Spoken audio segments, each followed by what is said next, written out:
कथा नीट आहे बरं. चोर आहे, काय मागायचं माग म्हणे. त्यावेळेस त्या ठिकाणी तुम्हाला शिवजी शिवजी शिवजी माझे 3 मागणे आहेत, 3. ते फक्त एकच माग. का ते मला घरून सांगितलंय. असे बरेच शिवजी आहेत, घरून सांगितलंच काम करतात फक्त, बाकी डोके नाही. मला घरून सांगितलं किती मागायचं फक्त, आणि मी एकच देणार आहे. तो म्हणला तसं नाही, तुम्ही प्रसन्न झालात ना, फक्त 3 मागणीत ऐका म्हणे. माझ्या आईला डोळे येऊ द्या, म्हातारी आई आहे, तिला दृष्टी येऊ द्या. नंबर 2चं मागणे, माझ्या बायकोला धन द्या. आणि 3रं मागणे, मला मूल द्या म्हणे. भगवान शिवजी म्हणले मला पुढे जाता येत नाही म्हणे, मला घरच्याच्या पुढे जाता येत नाही. तुम्ही त्या ठिकाणी एकच मागणे मागा कोणताही. ते म्हण नाही, 3 मागणे देवा. तू म्हटलं तर काही मागायचं माग. 3 मागणे, एक माझ्या बायकोला धन द्या. ऐका बरं नीट मागणे द्या, शंकरा त्या चोरांना मागितलेले. माझ्या बायकोला धन द्या. नंबर 2 माझ्या आईला दृष्टी द्या. आणि नंबर 3 मला मूल द्या. ते म्हणजे एकच माग कोणताही. बायकोला माग, आईला माग, नाही तर मुलगा माग. हा म्हटला बायकोला मागितलं तर आईचा चेहरा पडेल, बायकोलाच आणलं म्हणून. आणि आईला आणलं तर बायको पिशी भरी. बरं दोघीला धन बिन त्या ठिकाणी दिलं, आणि त्याला वारसदार नको का? कोण? मुलगा. आता त्या ठिकाणी म्हणजे तिन्ही त्या ठिकाणी ते एकच माग, एकच माग. पण तो चोर चतुर होता. You can go.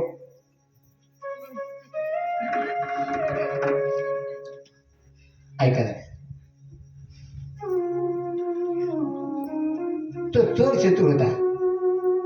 तो चोर काय म्हणतोय, देवा एकच मागणं. हो, एकच मागणं.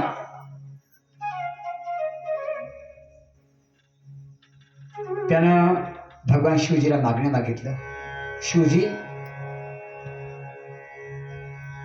माझ्या आईनं सोन्याच्या महालामध्ये आपला नातू पाहावा असं वरदान द्या. तथास्तु. वरदान दिलं. तो म्हणला माझ्या आईनं सोन्याच्या महालामध्ये कोण पाहावा? जागे येत ना. मागणं किती मागितलं? एकच. एका पिढीत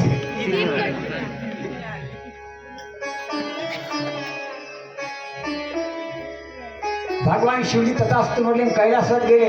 आल्याबरोबर त्या पार्टीमध्ये सांगितलं, आलं वरदान देऊन. किती दिले वरदान? किती मागितले होते? 3 मागितले, पट्टीने एकच दिलं म्हणे. हा चोर पळता पळता त्या ठिकाणी हसायचा. म्हणला कसा देवाला खुशी लागाड्या. आणि शंकर म्हणले नाही, ते शंकर हसायचे म्हणे, पाठीला नाही दिले काय? ते किती दिलं? शंकर हसायचं तिकडे कैलासाला जाताना, आणि हा हसायचा घरी जाताना. तो शंकराला पण हसायचा आणि शंकर त्या चोराला पण हसायचं. कसं? तसं एक खेडेगावातला म्हातारा मुंबईला गेला. मुंबईला पहिल्यांदाच गेला. पटका बिटका त्या ठिकाणी अंगात कपून त्याच्या धोतर बितर कधीच गेला नाही. मुंबईला चौकामध्ये उतरला. तर तिने पाहिलं 25 मजली बिल्डिंग. रिक्षावर उभं होतं तिथे चौकामध्ये. आणि त्या रिक्षावाल्यानं पाहिलं गाडी, बाबा जरा खेड्यात तर दिसते म्हणे, याला जरा त्या ठिकाणी बनू म्हणे आपण. बाबा काय करत होतो, त्या 25 मजली बिल्डिंगच्या मजल्या मोठ होतं. 1 2 3 4 5 6 7. तू म्हणा काय मोठे बिल्डिंग आहे, म्हणा काय मजले येतं. त्या रिक्षावाले आवाज, हो बाबा तुम्ही सावध राहता, गाळ नाही राहायचं. बाबा बाबा मागवून पाहिलं. काय काय काय? रिक्षावाला म्हणला कुठून आलात? दत्ता शिंगू. कुठं दत्ता शिंगू कुठे आहे? अहिल्यानगरमध्ये. पहिल्यांदा मुंबईला आलात का? हो पहिल्यांदा मुंबईला आलो. मुंबई पहिल्यांदाच? हो पहिल्यांदा आलोय. इथला काही नियम माहिती आहे का? तो नाही व. काय करतो ते? काय नाही, मजले मोजतो तो. इथं 1 मजला मोजला की त्या ठिकाणी 1 रुपया द्यावा लागतो. किती मजले मोजले? तू म्हणला 10च मोजले. काढ 10 रुपये. त्या बाबानं कपड्याचे 10 रुपये काढले असे आणि त्याच्याकडे दिले असे आपल्यासारखे. बाबा निघलं पुढं. पण रिक्षावाला म्हणला कसा बनला, बरोबर 10 रुपये काढले. रिक्षावाले हसायचं बाबाकडे, पण बाबा पुढे गेला. बाबा माग वळून रिक्षावाल्याकडे पाहून हसायचं, म्हणायचा मला वाटलं शहरात शहाणे असतील, पट्टे 25 मजले मजून 10 सांगितले. तो बाबाकडे पाहून हसते बाबा. तसं शंकर म्हणतात पठ्याला एकच वरदान दिल्याकडे, ते म्हणला कसा बनला शंकराला.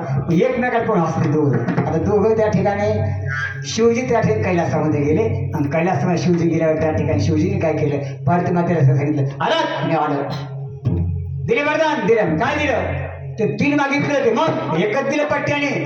हा बरं झालं, मी एकच सांगितलं, एकच दिलं. काय काय मागितलं, तो म्हणला माझ्या आईला डोळे दे, पत्नीला धन दे, आणि मला मूल दे.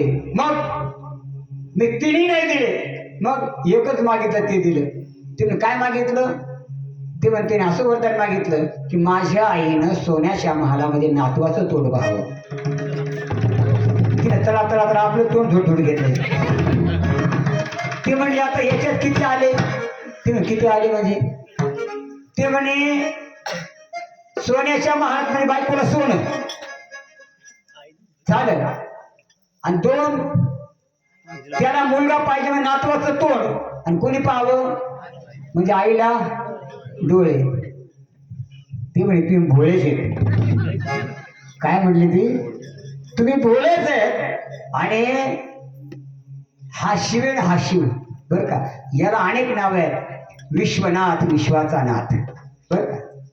त्यानंतर भोलेनाथ, हा भोलेनाथ. हा म्हणजे शांतीब्रह्म एकनाथ महाराज त्यांना त्या ठिकाणी एक अभंगामध्ये त्या ठिकाणी लिहित आहेत की भगवान शंकर भोळ दैवत आहे. शिव भोळा चक्रवर्ती, शिव भोळा चक्रवर्ती, शिव भोळा चक्रवर्ती, शिव भोळा चक्रवर्ती, शिव भोळा चक्रवर्ती, शिव भोळा चक्रवर्ती, शिव भोळा चक्रवर्ती, शिव भोळा चक्रवर्ती. काचे पाय माझे जीवी, काचे पाय माझे जीवी, वाटे वदता जीवनाम, वाटे वदता जीवनाम, वाटे वदता जीवनाम,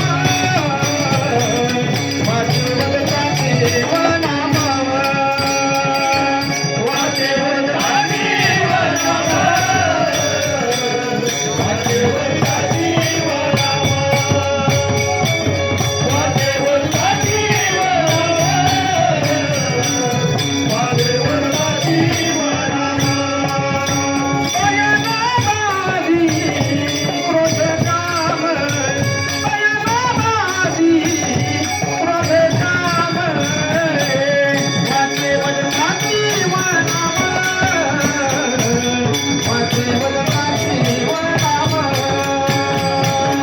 वाटे वदता जीवनाम,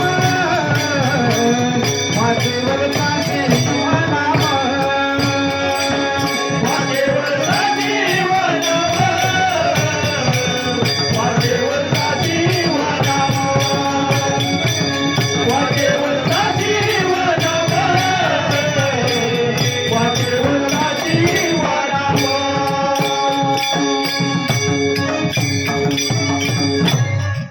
शिव भगवंतात शिव भोळा चक्रवर्ती, त्याची पाय माझे चित्ती, वाच्यवदता शिवनाम, तया नबाधी क्रोध काम. भगवान शिवजीचं वाचन त्या ठिकाणी नुसतं भजन जरी केलं तरी काम आणि क्रोध स्पर्श सुद्धा करत नाहीत. असं असणारं त्या ठिकाणी भगवान शिवजी हे भोळं दैवत आहे. पण लक्ष द्या, दिसायला घोडा आहे, असायला चतुर आहे. चतुरा तो शिरोमणी, गुण लावण्याची खाणी, मुकुट सकळा मन धन्य तुझी ठोवा. देव चतुर, देव चतुर जाणून नंतर वर्तत असे. दिसायला दैवत घोडं आहे गड्या, पण त्या ठिकाणी असायला चतुरे, घेतो अंतरीची गोडी पाहे जोडी भावाची. अंतकरणातले त्या ठिकाणी गोडी घेतो, अंतकरणातला त्या ठिकाणी असणारा भाव तो भगवान परमात्मा त्या ठिकाणी घेतो आणि मग त्याला फळ देतो. असं बेल वाहणारे अनेक जण आहेत बरं का. आता एक खूप मोठे आपल्या भारतातील एक संत, एक महंत आहे, खूप मोठं सामर्थ्य त्यांचं तुम्ही कथा ऐकली असेल टी व्हीला वगैरे. महंत प्रदीपजी मिश्रा नाव ऐकून असाल तुम्ही त्यांचं, किंवा टी व्हीला कथा ऐका त्यांची. शिव महापुराण असते, भागवत कथा असते, त्यांच्या मुखातून त्या ठिकाणी मी एक कथा ऐकली. त्यामध्ये त्यांच्या मुखातून शब्द असतात, त्याच्या कथेमध्ये त्या ठिकाणी घटना घडली होती. एक बाई त्यांच्या कथेमध्ये आली होती आणि मिश्रा महाराजांनी सांगितलं होतं की भगवान शिवजीला एक लोटाभर पाणी जरी अर्पण केलं भगवान शंकराला तरी ते आपलं इच्छित फळ देतात. फक्त 1 महिनाभर त्या शंकराला 1 तांब्याभर पाणी वाहायचं आणि तुमचं काही काम आहे ना ते काम नंदच्या कानात सांगायचं. किती तुमची काही शारीरिक व्याधी असेल, काही मानसिक अडचण असेल, आर्थिक अडचण असेल, किंवा काही कौटुंबिक अडचण असेल, तर ही अडचण भगवान शंकराकडे त्या ठिकाणी दूर करण्याकरता 1 लोटाभर पाणी 1 महिनाभर व्हायचं, श्रद्धेनं बरं महिनाभर व्हायचं आणि मग त्या ठिकाणी परिणाम पाहायचा. त्या कथेमध्ये मी ते पाहिलं होतं टी व्हीला. तर ती बाईची मुलाखतीनं सांगितलं की महाराजांनी कथेमध्ये सांगितलं मी 1 महिनाभर काय त्या ठिकाणी माझी एक व्याधी होती, त्या संदर्भात मी त्या ठिकाणी ते मनात भाव आणून भगवान शंकरला तांब्यावर पाणी महिनाभर श्रद्धेनं घातलं. श्रद्धेनं म्हटले बरं का, श्रद्धेनं घातलं तर त्या ठिकाणी मला माझं इच्छित फळ मिळालं. ही सत्य घटना आहे प्रदीप मिश्रा महाराजांच्या कथेतील. म्हणून भगवान शिवजी ही जे दैवत आहे हे दिसायला भोळा असेल पण त्या ठिकाणी चतुर दैवत आहे. चला पुढे. आता आपल्या प्रत्येकाच्या घरामध्ये 5 देवता महत्वाच्या आहेत. 5 देवता देवघरामध्ये असाव्यात आपल्या घरातल्या. त्या ठिकाणी भगवान शंकरची मूर्ती असावी बरं, म्हणजे पिंड.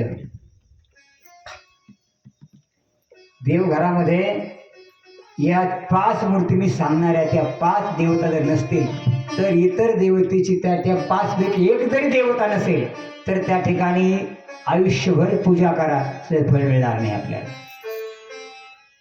हे शिव महापुराण सांगते, कारण माझ्या देवघरातही नव्हतं ते बरं. पण जेव्हा ग्रंथामध्ये कळालं ना मला माहीत झाले. आता कोणत्या 5 मूर्ती असाव्यात? पहिली शंकराची पिंड असावी बरं आपल्या घरात, देवघरात ऐका. 2 भगवान विष्णूची त्या ठिकाणी मूर्ती असावी, म्हणजे एक तर रंगनाथ असावा. रंगनाथ आहे ना, लाडू हातात घेतले तो असावा, तो भगवान विष्णू कृष्णाचा अवतार आहे तो रंगनाथ. किंवा शाळीग्राम असावा, दगडेंगोल शाळीग्राम तो असावा. विष्णू झालं का? पहिले शिवजीची पिंड असावी, 2 शाळीग्राम किंवा रंगनाथ असावा. 3 बाप्पा असावेत, कोणते? गणपती असावा. 4 जगदंबा देवी असावी. 5 सूर्यदेवतेची मूर्ती असावी. किती झाले? 5. भगवान शंकर, भगवान विष्णू, जगदंबा माता, गणपती आणि सूर्य, हे 5 त्या ठिकाणी देवता आहेत. त्या 5 देवतेचं याला देवपंचायतन म्हणतात. हे देवपंचायतन आपल्या असणारं त्या ठिकाणी देवघरामध्ये असावं. मग त्या देवाची पूजा जर झाली तर त्या ठिकाणी ते घर नाही राहत, ते मंदिर बनलं जातं. ह्या 5 मूर्ती आपल्या देवघरामध्ये असाव्यात. का याच 5 का असाव्यात? बाकी इतर मूर्ती आहे हरकत नाही, त्या ठेवा. देवदेवता पण ते आपले कुलदेवता असेल, कुलदेवी असेल, खंडोबा, नंतर त्या ठिकाणी कोणाचं काय काय समजा त्या ठिकाणी बाकी देव वगैरे असतील त्या सगळ्या ठेवाव्यात. तर ह्या 5 का असाव्यात? कारण हे 5 देव जे आहेत ना हे 2 रूपामध्ये, एक निर्गुण रूपामध्ये आणि सगुण रूपामध्ये. सगुण म्हणजे ज्याला हात, पाय, तोंड, डोळे, कान, नाक आहे ना, ही मूर्ती सगुण. आणि ती परत निर्गुण, ज्याला हात नाही, पाय नाही, परंतु त्यामध्ये तेच तत्व भरलेलं असतं. कसं? भगवान शंकराची मूर्ती कशी आहे? डोक्यावर जटा धारण केलेली आहे, गळ्यावर रुद्राक्षाची माळ आहे, मेल्या माणसं मुंडक्याची माळ आहे, गळ्यामध्ये त्या ठिकाणी सर्प आहे, भगवान शंकरला त्या ठिकाणी कपाळी त्रिपुंड लावलेला आहे, व्याघ्रांवर परिधान केलेलं आहे. अशी मूर्ती आहे की नाही भगवान शंकर, ही झाली सगुण मूर्ती. निर्गुण मूर्ती कोणती? निर्गुण तत्व कोणतं? भगवान शंकर पण निर्गुण तत्व झालं. भगवान विष्णूची मूर्ती, भगवान विष्णूची मूर्ती म्हणजे त्या ठिकाणी कृष्ण अवतार देवाचा आहे, रंगनाथ, पांडुरंग परमात्मा, सुंदर ते धानविटे वैभवा, ही विष्णूची मूर्ती आहे. सगुण रूप आहे विष्णूचं. पण विष्णूचं निर्गुण रूप कोणतं आहे? शाळीग्राम. जो दगड आहे शाळीग्रामचा, तो निर्गुण रूप आहे. आता गणपतीचं निर्गुण सगुण रूप कोणतं आहे? सोंडेचा गणपती, सुपासारखे कान, त्या ठिकाणी हे सगळं त्या ठिकाणी जे आहे ना, खूप मोठी ढेरी, हे गणपती सगुण रूप आहे. निर्गुण रूप, निर्गुण रूप कोणतं आहे? एखाद्या ठिकाणी सत्यनारायण पूजेला पत्नी हजर नसेल,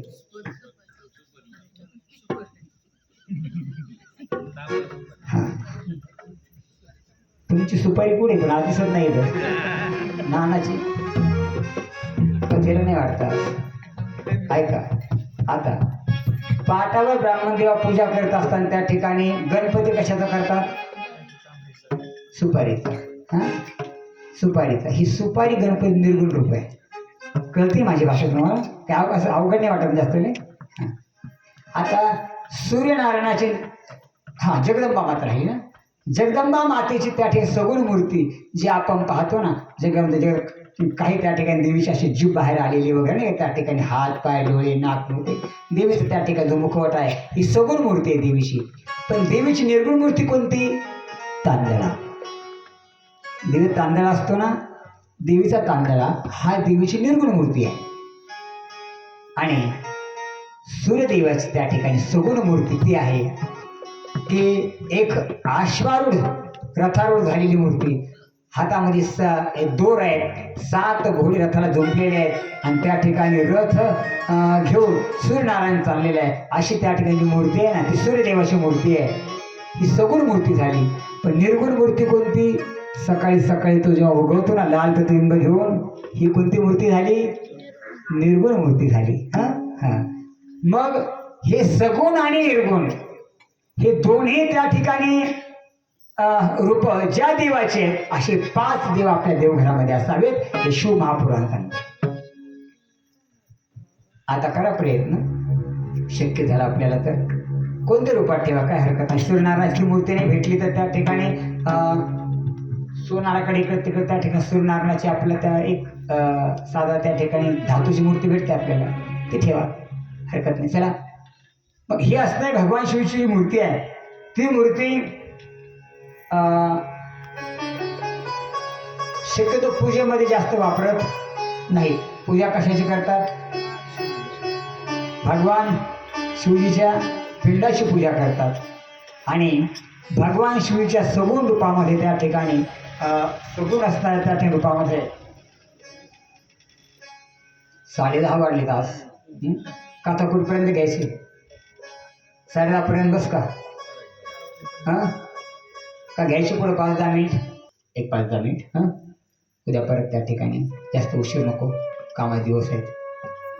10-20 झाले, 10 मिनिटं लागली का आपण संपून टाकू, काय हरकत नाही. तर भगवान शिव असणार त्या ठिकाणी हे सगुण रूप आहे. एकदम मोठ्या प्रेमानं भगवान शंकराचं भजन करा, हाताने टाळी, मुखाने नाम, मोठ्या प्रेमाने भगवान शिव भजन करा. भजन नमः शिवाय, नमः शिवाय.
चालत नाही बरं का. आता वळण पडलं, पडले वळण. हा कीर्तनात नाही हात करून हा जो कथेमध्ये 4था दिवस आहे आता बरोबर. आता एखाद्या असं दाबले खाली तरी राहायचं नाही ते का. हे भगवंताला त्या ठिकाणी शरण जाणे. चला या पंचायतनामध्ये 5 मिनिटात कथा सांगतो मी, थांबू आपण. पंचायतनामध्ये त्या ठिकाणी सूर्यदेव त्या ठिकाणी कसे आले बरं का सांगतो. भगवान विष्णूची मूर्ती असते आमच्या मंदिरामध्ये, देवतेची वगैरे असते. मग सूर्यदेव कसं काय आले तर काय झालं, एकदा मालिनी सुमाली नावाचे 2 राक्षस होते. ते राक्षस भगवान शंकराची आराधना करत होते. 1-2 मिनिटं कथा आहे, फक्त सांगून टाकतो. मग लक्ष द्या, विचारेल मी आपल्याला. ते काय करायचे, दिवसभर त्रास द्यायचे देवदेवतांना आणि संध्याकाळी शंकर मंदिरात यायचे, त्याची आराधना ध्यान लावून बसायचे आणि दिवसभर देवदेवतांना त्रास द्यायचे. माली आणि सुमाली देव वैतागले, सूर्याकडे गेले. ते म्हणले हे काय चालले, म्हणजे आमच्या मागे धौस, दिवसभर आम्हाला त्रास देतो तो. ते दोघे माली आणि सुमाली आणि संध्याकाळी शंकर मंदिरामध्ये जातात आणि ध्यान लावून बसतात. म्हणे मारून टाका म्हणे सूर्यदेव त्यांना. सूर्यदेव त्यांना मारण्याकरता आले शंकर मंदिरात. कोणाला, बोला ना, माली आणि सुमाली. त्यांना मारणार इतके शंकर प्रगट झाले. ते म्हणले काय करा सूर्यदेवा. ते म्हणजे काय करता, म्हणजे देवदेवतांना त्रास दिला म्हणे यांनी. कोणी, माली सुमालीने मारतो म्हणे यांना. शंकर म्हणले पूजेमध्ये माझ्या पूजेमध्ये ध्यानस्थ आहेत ते, त्यांना मारण्याचा अधिकार नाही. कसं काय, ते म्हणते ध्यान लावून बसलेले. आणि बघा बरं का, पूजा करताना ध्यान लागावं माणसाला. आपल्या घरातली देवपूजा करताना आपल्याला ध्यान लागतं का नाही. काय येतं बरं ध्यानात आपल्या देवपूजा करताना. शंकराची मूर्ती येते का, रामाची मूर्ती येते का त्या ठिकाणी.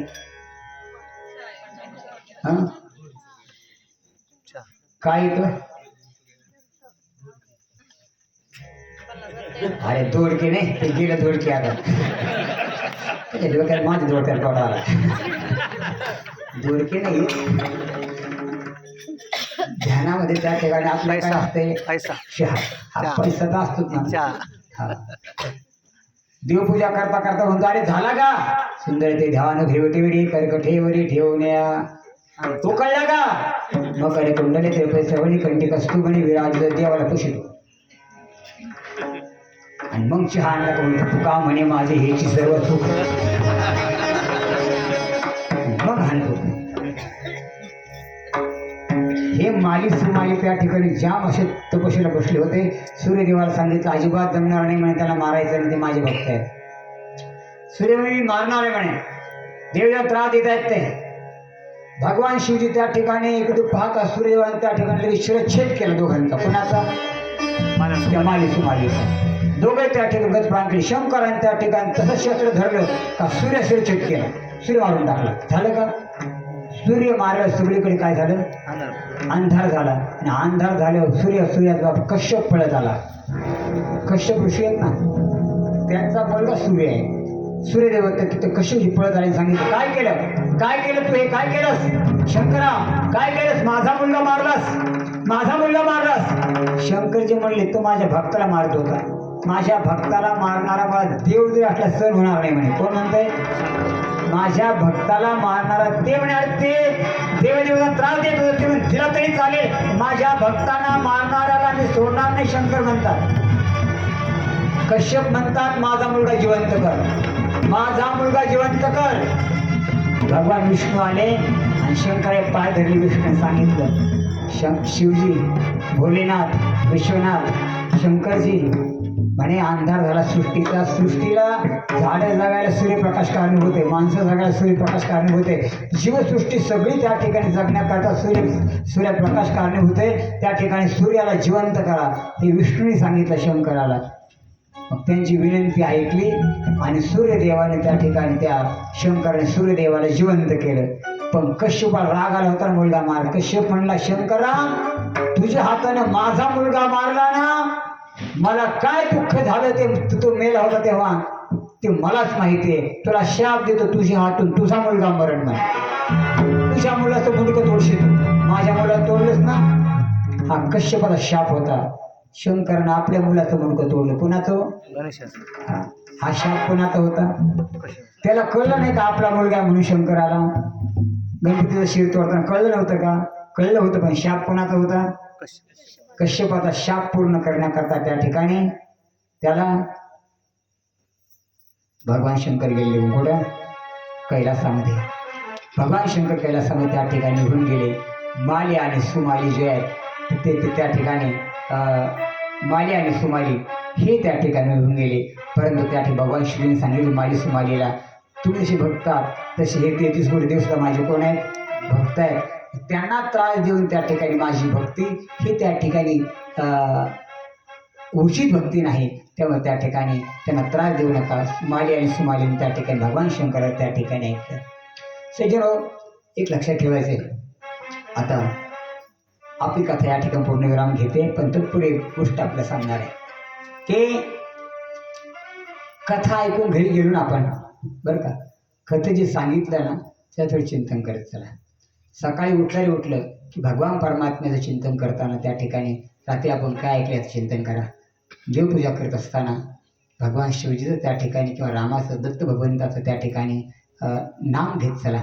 दिवसभर त्या ठिकाणी भगवान परमात्म्याचं त्या ठिकाणी जे कथा ऐकले, कथेत काय सांगतात चिंतन करा. मी सांगू तुम्हाला, हे चिंतन जर त्या ठिकाणी 7 दिवस जर झालं तर आपलं 3 जन्माचं पाप नष्ट होईल. किती जन्माचं? 3 जन्माचं. आपले पितर जे आहेत त्या पितरांचा दोष असेल आपल्यावरती. घरात पैसा येतो पण थांबत नाही, पितरांचा दोष आहे. 7 दिवस कथा ऐका. कोणती? ही कथा 7 दिवस ऐका. आपले पितर जर कोणा दुसऱ्या योनीमध्ये असतील तर ते मुक्त होण्याकरता शिव महापुराण 7 दिवस ऐका, त्यातून ते मुक्त होतील. कळलं का? पण सकाळी उठलं का आपल्या ध्यानात रात्री ऐकलेलं नाही येत. आज काय करायचं? हां, फक्त सकाळी आलं का वर होतो. आता तेच चालले मला, पीक वाळून चालले आणि चिंता कोणती आहे? हां, ती चिंता रात्री आपल्याला त्या ठिकाणी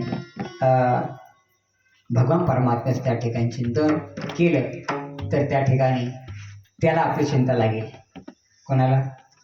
हां, म्हणून महाराज अभंगात सांगतात, आवडीने भावे हरिनाम घेशी,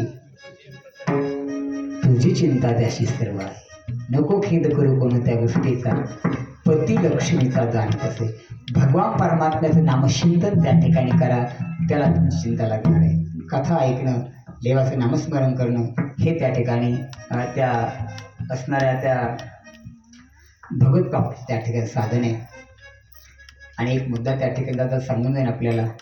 सज्जन हो, एकदा एक 50 वर्षाचे 55 वर्षाचे त्या ठिकाणी युवक त्या ग्रस्त आजारी पडले. हृदयाचं ऑपरेशन झालं. 5 घंटे हृदय त्या ठिकाणी डॉक्टरने बाजूला काढून ठेवलं. 2 मिनिटं ऐका जरा. 5 तास हृदय बाजूला काढून ठेवलं, पुन्हा जोडलं. 15 दिवस ॲडमिट ठेवलं. 15 दिवसानंतर त्या ठिकाणी डॉक्टरने त्यांना सोडलं. जाताना बिल काढलं 5 लाख रुपये. किती ऐकताय तुम्ही? किती लाख बिल काढलं? 5 लाख रुपये बिल काढलं. ऐका बरं, 2 मिनिटं, कथा संपली माझी. 5 लाख बिल काढलं. ते बिल त्या बाबांनी पाहिलं. वय 55 आहे. बिल पाहिलं. बाबा ढसढस रडायला लागले. डॉक्टर म्हणतात, बाबा बिल जास्त झालं का? अहो, 5 घंटे तुमचं हृदय मी बाजूला काढून ठेवलं होतं आणि नंतर त्या ठिकाणी तुमचं परत हृदय बसून ऑपरेशन केलं. बाजूला काढून 5 दिवस ते हृदय सांभाळलं नाही तुमचं. 5 तास सांभाळलं ते हृदय बाजूला, पुन्हा जोडलं. बाबा आणखी रडायला लागले. तर डॉक्टर विचारलं, का रडता? म्हणे बिल जास्त वाटतं का? तर बाबांनी सांगितलं, डॉक्टर साहेब बिल जास्त नाही. 5 लाख काय, 50 लाख जरी झालं असतं तर देण्याची माझी ऐपत आहे. तेवढी माझ्या भगवंतानं त्या ठिकाणी माझ्याकडे संपत्ती देऊन ठेवलेली आहे. मग रडता का? म्हणे रडू असं येतं. बाबा म्हणता, डॉक्टर साहेब रडू असं येते की तुम्ही 5 तास माझं हृदय त्या ठिकाणी सांभाळलं. 5 तास सांभाळलं. किती बिल झालं? 5 लाख. माझ्या परमात्म्याने 55 वर्ष झाले तो परमात्मा माझं हृदय सांभाळतो. या शरीरात किती दिवस सांभाळते तो? 55 वर्ष झाले त्याने बंद पडू दिलं नाही. त्याचं किती दिवस झालं असेल? त्याने मला रुपया मागितला नाही. कोणी? त्या भगवंताने रुपया मागितला नाही. त्याच्या उपकारातून त्या ठिकाणी मी कसा उतराय हो? त्याचे अनंत उपकार माझ्यावरती आहे डॉक्टर. हे मला आत्ता कळालं की 5 तास ते हृदय सांभाळण्याचं बिल 5 लाख असेल, तो 55 वर्ष सांभाळण्याचं बिल किती आहे असेल? त्याने रुपया मला मागितला नाही. अरे आपण प्रत्येक जण त्या ठिकाणी ते पेशंट आहोत. आपलं हृदय, आपलं शरीर नव्हे, आपल्याला भगवान परमात्म्याने एवढे दिवस सांभाळलं ना, त्याचं रुपया मागितला कधी नाही ना. त्याचं कर्ज आहे आपल्यावरती. पण त्याचं बिल कसं पेड करायचं? त्याचं बिल कसं पेड करायचं सांगतो ऐका जरा. जोडोनिया धन उत्तम व्यवहारे उदास विचारे विचार. आपल्याला आपल्या प्रपंचामध्ये 2 रुपये मिळाले असतील ना, त्यातले 2 रुपयातले त्या ठिकाणी कमीत कमी 50 पैसे सत्कारने लावा. भगवंताच्या कार्याकरता द्या. गावात मंदिर चालू आहे, मंदिराला द्या. अन्नछत्र चालू आहे, अन्नछत्राला द्या. एका तीर्थयात्रेला निघाला, पैसे नाहीत ना, त्या तीर्थयात्रेच्या त्या ठिकाणी 2 रुपये करता द्या. गावात नाम यज्ञ चालू आहे ना, नाम यज्ञ करा, 2 रुपये द्या. जेव्हा हे पैसे तुम्ही त्यामध्ये द्याल ना, हे त्याच्या कार्यात द्याल ना, त्याचं बिल पेड होईल. आणि तो भगवान परमात्मा त्या ठिकाणी तुम्हाला अनंत रूपानं त्या ठिकाणी आशीर्वाद देईल आणि आणखी आयुष्य त्या ठिकाणी वाढवून देईल. हे त्या ठिकाणी त्या परमात्म्याचं स्तर. प्रभू त्यातून त्या ठिकाणी कधी तुम्ही केलेलंच आहे ना, तुम्ही 1 हाताने त्याला द्याल, तो अनंत हाताने देईल. पाण्याचा झरा आहे, तो उपसला की आणखी पाणी येत राहतं, आणखी पाणी येत राहतं. आणि जर ते पाणी उपसत नाही तर त्या पाण्यात किडे होतात. संपत्ती सत्कारी लावली नाही, संपत्तीचं दान दिलं नाही तर शुद्ध होत नाही. ती संपत्ती डॉक्टरच्या हवाली केली जाते, चोर घेऊन जातो, अन्यथा जळीत होतं. हे धर्मशास्त्र सांगते. मग जर त्या ठिकाणी संपत्ती जर त्या ठिकाणी आणखी यायची असेल ना, तर ती शुद्ध करा. आणि तिला शुद्ध करायचं ठिकाण कोणतं असेल तर हा नामयज्ञ आहे. अशा नामयज्ञामध्ये त्या ठिकाणी संपत्ती शुद्ध करण्याचं ठिकाण आहे. म्हणून यथाशक्ती त्या ठिकाणी दान द्यावं. एक साधू महात्मा गावामध्ये आले आणि त्या साधू महात्म्याने त्या ठिकाणी लोक गोळा झाले. म्हणजे महाराज आमच्या घरी चला, आमच्या घरी चला, आमच्या महाराज म्हणजे सगळ्यांच्या घरी रांगेत उभे राहा. सुरांगेत उभे राहिले. आणि त्या महात्म्याने त्या ठिकाणी सांगितलं, मी 2 प्रश्न विचारणार आहे, त्या 2 प्रश्नांची उत्तर मला योग्य देईल त्याच्या घरी मी जेवायला जाईल. लोक म्हणजे काय विचारा म्हणे विचारा. प्रत्येकाला महात्म्याने 2 प्रश्न विचारले. तुमचं वय काय आणि तुमची संपत्ती काय? पहिलं विचारलं वय काय? तुम्हाला 20 वर्ष, संपत्ती तुम्हाला 2 लाख, तर हो बाजूला. पुढचा बोलवला, तो वय काय? आम्हाला 30 वर्ष, संपत्ती किती? 3 लाख, तर हो बाजूला. पुढचा बोलवला, ती संपत्ती किती? तुम्हाला 5 लाख, वय किती? 35 वर्ष, तर हो बाजूला. एका वयोवृद्ध म्हाताऱ्याला जवळ बोलावून घेतलं आणि सांगितलं, बाबा तुमचं वय काय? बाबूले 20 वर्ष. त्या बाबाला हातात काठी होती, मुखात दात नव्हता, डोळ्यात दिसत नव्हतं. वय किती सांगितलं? 20 वर्ष. विचारलं 20 वर्ष म्हणे हो. संपत्ती किती? म्हणे 2 लाख. आणि गळ्यामध्ये सोन्याच्या चेन होत्या बाबाच्या गळ्यात, हातामध्ये सोन्याचं कडं होतं. संपत्ती किती सांगितली? महात्म्याने विचारले, बाबा तुमच्या गळ्यात तर सोन्याचं त्या ठिकाणी 30-35 लाख सोनच गळ्यामध्ये आहे आणि संपत्ती 2 लाख सांगता, आणि म्हातारा 20 वर्ष वय सांगता. बाबांनी सांगितलं, महात्मा माझं वय आज 20च वर्ष आहे. म्हणे कसं? म्हणे बाबा 40 वर्षापर्यंत त्या ठिकाणी मला कुठलंच ज्ञान नव्हतं. हाऊस मौस त्या ठिकाणी भरपूर केली, नको ते त्या ठिकाणी वाईट कर माझ्याकडनं गेले 40 वर्षापर्यंत. आणि 40व्या वर्षी एका महात्म्याची कथा ऐकली, उपरती झाली आणि त्या दिवसापासून त्या ठिकाणी काय पवित्र तुळशी माळ घातली, पंढरीची वारी केली, रात्रंदिवस देवाचं नामचिंतन चालू आहे. बाबा 40 वर्ष आयुष्यातले वाया गेले, आज 60 आहे. आणि ज्या 20 वर्ष वयामध्ये त्या ठिकाणी जे मी केलं तेच माझ्या बरोबर येणार आहे. 40 वर्षाचं सारं इथं राहणार आहे. म्हणून माझं खरं वय किती आहे कळतंय ना? आणि संपत्ती त्या ठिकाणी 2 लाख कशी? माझ्याकडे कोट्यावधी संपत्ती महात्मा, पण त्या कोट्यावधी संपत्तीतली फक्त 2 लाख रुपये मी त्या ठिकाणी या सत्कार्यात दान दिलेली आहे आणि तेवढीच माझ्या बरोबर येणार आहे. म्हणून फक्त माझी संपत्ती किती आहे 2 लाख आणि वय किती आहे 20 म्हातारा सांगतोय.